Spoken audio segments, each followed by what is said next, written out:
السلام علیکم۔ بنت مومن اردو سٹوریز میں آپ سب کو خوش آمدید۔ میرا نام مریم ہے۔ میں امی جان کے ساتھ کزن کی شادی پر گاؤں گئی ہوئی تھی۔ گاؤں کی تازی ہوا، فصلوں میں گھومنا پھرنا اور کنویں سے پانی نکالنا مجھے بے حد پسند تھا۔ جب شادی ختم ہوئی، ہم کزنز کنویں سے پانی نکالنے کے لیے گئے۔ عمران نے مجھے پہلی دفعہ کنویں سے پانی نکالتے دیکھا تھا۔ اس کی سرسری سی نظر ہی مجھ پر پڑی تھی۔ وہ ایک فوجی تھا۔ یہ گاؤں میں اس کی ڈیوٹی کا آخری سال تھا۔ یہ کنواں فوجی چھاؤنی کے نزدیک تھا۔ یہی وجہ ہے کہ عمران نے مجھے وہاں کنویں سے پانی نکالتے دیکھ لیا۔ میں اسے پہلی نظر میں ہی بہت پسند آ گئی تھی۔ عمران نے میرے متعلق تمام معلومات حاصل کر لی۔ میں ایک بیوہ ہوں۔ شادی کے چند ہفتوں بعد ہی میرے شوہر ایک خطرناک ایکسیڈنٹ میں انتقال کر گئے۔ ان کی ایک رشتہ دار ہماری بہت دور کی جاننے والی تھی۔ جب ہم گاؤں سے واپس اپنے شہر آئے تو انہوں نے اس خاتون کے ذریعے میرا رشتہ بھیجا۔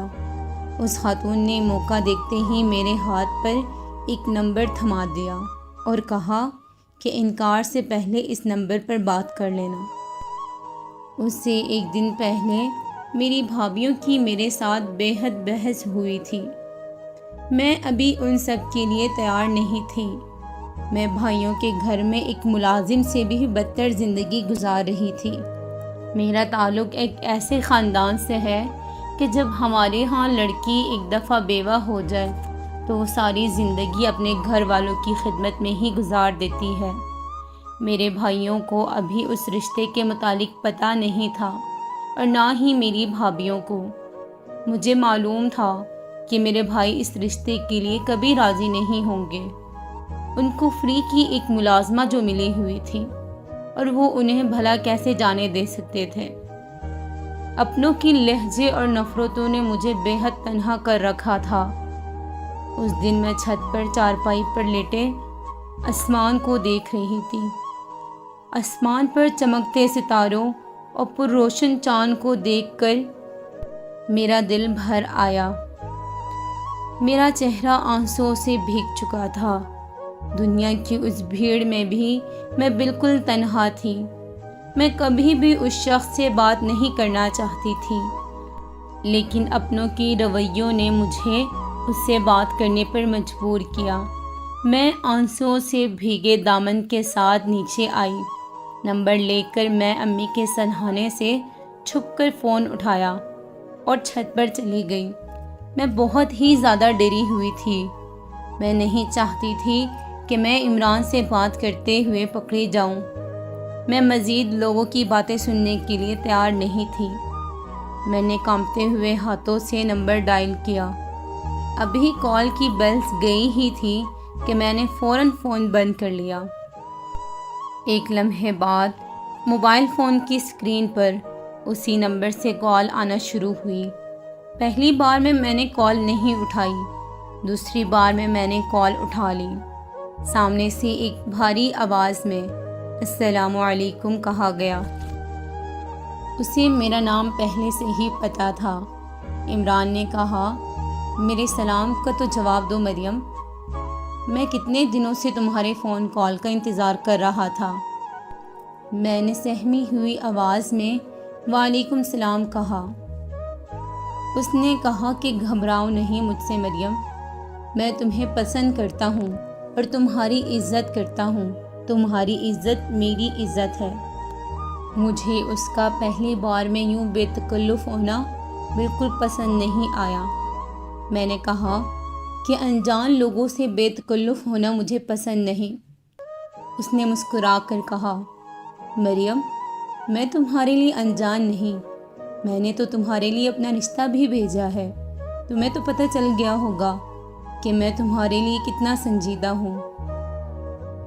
اس کی یہ بات سن کر میں نے کہا کہ تم نے اگر رشتہ بھیجا بھی ہے تو کون سے اپنے پیرنٹس کو بھیجا ہے؟ اپنے رشتہ دار عورت کو ہی بھیجا ہے۔ اپنے ماں باپ کو بھیجو، تبھی مجھے اندازہ ہوگا کہ تم اس رشتے کے لیے کتنے سنجیدہ ہو۔ عمران نے کہا، یہ کوئی بڑی بات نہیں، میں بہت جلد اپنے پیرنٹس کو بھی بھیج دوں گا۔ میں فون کو کان سے لگائے اس کی باتیں سن رہی تھی۔ اس کی آواز میں میرے لیے بہت اپنائیت تھی، بہت محبت اور الفت تھی۔ اس کی باتوں میں میرے لیے محبت کے جذبات تھے۔ اس کے اندازِ گفتگو میں عجیب سا جادو تھا جو مجھے نہ چاہتے ہوئے اس سے بات کرنے پر مجبور کرتا۔ یوں میرا اور عمران کا رابطہ فون کال پر شروع ہوا۔ میں نے امی کو بھی عمران کے متعلق بتایا۔ امی کو اس بات کا اعتماد تھا کہ چلو اچھا لڑکا ہے، تمہارے لیے رشتہ بھی لایا تھا، اگر اس کے والدین آ جائیں تو میں تمہارے لیے ہاں کر دوں گی۔ عمران نے مجھے بتایا کہ وہ شادی شدہ ہے، لیکن اس کی بیوی اس کی پسند کی نہیں۔ وہ جب بھی مجھ سے بات کرتا میری بہت تعریفیں کرتا۔ اس نے مجھے بہت خواب دکھائے اور میں اس کے ان خوابوں کی دنیا میں چلتی گئی، یہ سوچے سمجھے بغیر کہ حقیقت میں ایسا کچھ بھی ممکن نہیں اور یہ سب خوابوں کی دنیا ہے، جبکہ میری دنیا اس سے بالکل برعکس ہے۔ اگر میں اسے کبھی اپنے بھائی بھابھیوں کے متعلق کچھ بھی باتیں کہتی، کوئی شکوہ شکایت کرتی ان کے متعلق، تو مجھے کہتا، ارے پگلی پریشان کیوں ہوتی ہو، میں ہوں نا تمہارے لیے۔ جب میں تم سے شادی کروں گا تو تمہیں دنیا کی ہر خوشی دوں گا، تم جہاں کہو گی تمہیں وہیں لے کر جاؤں گا۔ میں تمہارے لیے تمہارے پسند کا الگ گھر لے کر دوں گا، کیونکہ تم میری پسند ہو، تم بہت خاص ہو، تمہاری زندگی میرے لیے بہت اہمیت کی حامل ہے، تمہارا میرے دل میں ایک الگ ہی مقام ہے۔ میں عمران کی یہ سب باتیں سن کر بہت خوش ہوتی تھی۔ میری زندگی میں موجود اندھیرے اب روشن ہو چکے تھے۔ اب میں پہلے کی طرح تنہا نہیں تھی۔ مجھے معلوم تھا کہ اب میری زندگی میں میرا ایک مضبوط سہارا ہے۔ ہماری بات چیت کو کافی دن گزر گئے تھے۔ میں جب بھی اس سے کہتی کہ اپنے والدین کو میرا رشتہ لینے بھیجو تو وہ اس بات کو نظر انداز کر دیتا یا پھر وہ میری بات کا رخ دوسری طرف پھیر دیتا۔ مجھے عمران سے بات کرنے کی بہت عادت ہو چکی تھی۔ میں اگر اس سے ایک دن بھی بات نہیں کرتی تو میرے لیے وہ دن بہت مشکل سے گزرتا۔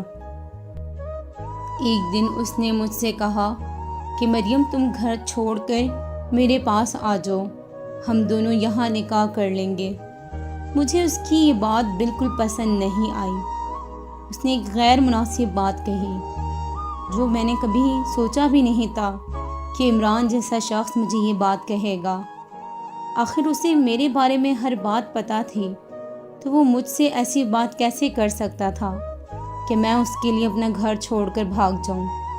میں نے عمران سے کہا کہ میں ایک لڑکی ہوں، میں نے آج تک بہت عزت کی زندگی گزاری ہے، مجھے ان سب کے لیے مجبور مت کرو، تم رشتہ لے آؤ، میری امی بھائیوں کو راضی کر لیں گی، اگر وہ راضی نہ بھی ہوئے تو میرے لیے میری امی بھی کافی ہے، وہ ہمارا نکاح خود کرا دیں گی۔